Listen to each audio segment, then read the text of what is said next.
Hello, my name is Laura and I'm a YouTuber that talks about dealing with type 1 diabetes when you're a teenager. Today I want to talk about the remission phase, or the honeymoon phase as it's more commonly referred to. Your honeymoon phase is a stage at the beginning of your diagnosis when the beta cells in your pancreas are still producing some of their own insulin. This happens when you're on high doses of insulin to bring your crazy high sugar levels down to a normal level.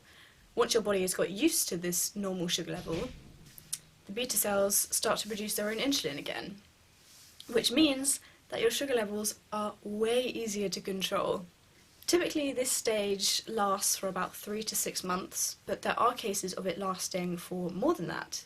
For example, in my case, I am still in that honeymoon phase. I've been in this phase for 4 years. My doctors were, fairly baffled by it. They thought it's quite odd for a remission to last that long. And I was actually concerned that there was, something wrong with me, something wrong with my body. I was under the impression for a while that I had a rare genetic form of diabetes. This was because my doctor told me that there may be a possibility that that is why I am still in this honeymoon phase. It could just be that I have a rare form of diabetes. So my doctor put me through for an antibody test, and unfortunately it did become apparent that I am a type 1 diabetic and that I am just in a very long remission phase. So in this video all I want to say is that it's completely normal to be in a really, really prolonged honeymoon phase. I've said phase quite a lot in this video, haven't I? Oh god. So don't panic, you are normal, there's nothing wrong with you. It's just sometimes it lasts a long time, and it's awesome when it does because it means that you can get away with quite a lot. I'm not saying that you can go absolutely crazy and just eat like a normal person and just not do your injections or anything because you have some of your background insulin.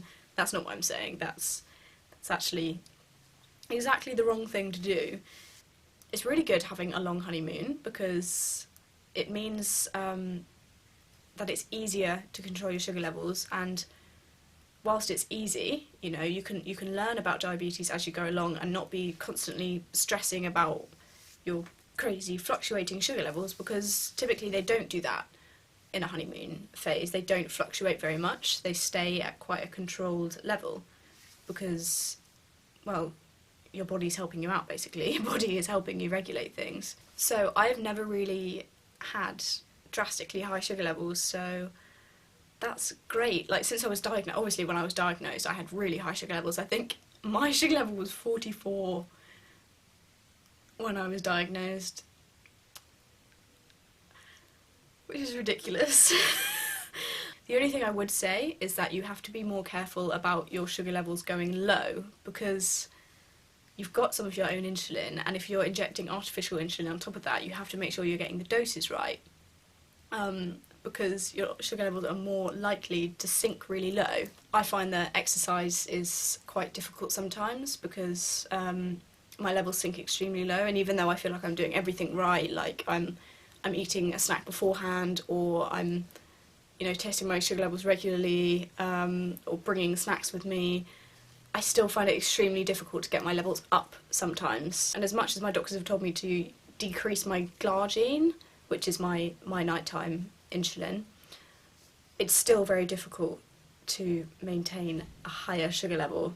And I know I shouldn't complain because it is a really, really nice thing to not have crazy fluctuating sugar levels all the time, but it does mean that I have to battle with low blood sugar level quite a lot. So my advice for people going through the same thing as me would be to just make sure you're constantly monitoring your sugar levels. Obviously you've got to do that anyway if you're diabetic, but just make sure that you are testing a couple of hours after each meal, especially if your levels have become a bit higher.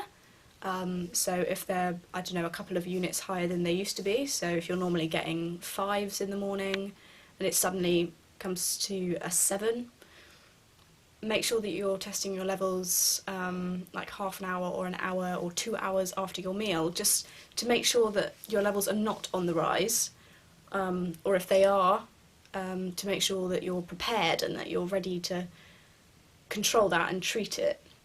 Because as much as this is a lovely, lovely thing to be in remission and to have your sugar levels controlled better, it's not going to last. You are eventually going to become a proper diabetic, I call it, because I feel like I'm only half diabetic at the moment.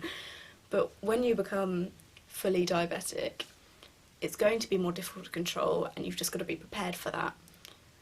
But do enjoy your honeymoon phase, because it is fantastic. So enjoy it, enjoy the phase, enjoy the fact that you can get away with a lot more than most diabetic people.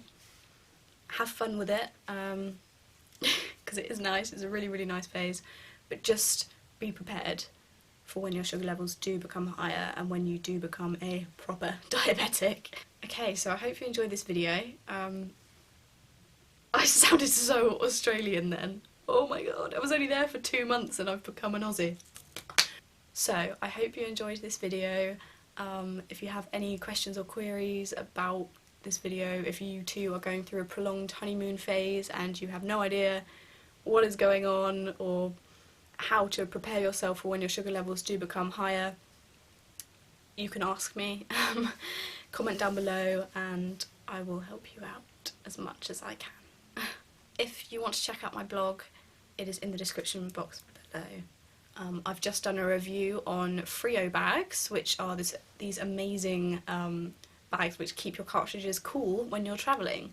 So if that's appealing to you and you want to know about these Frio bags, please go and look at my blog. Okay, alright, I'll speak to you next time. Bye bye!